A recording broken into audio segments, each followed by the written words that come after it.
ግጥም ለሩታ የእህቶች ይላል። ለጀግናዎቹ ለብርቅዬዎቹ። አዎ ብርቅዬ እኮ ናቸው።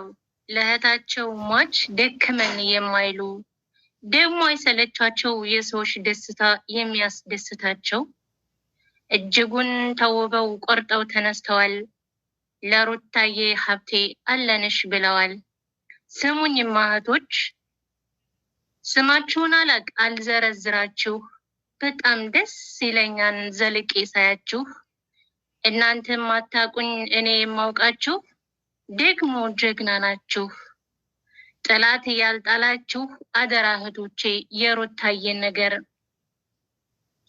አደራ እህቶቼ የሩታዬን ነገር እንዳትቀየሩ። ምንም ቢደረደር አለንሽ በሏት ችግርም ቢፈጠር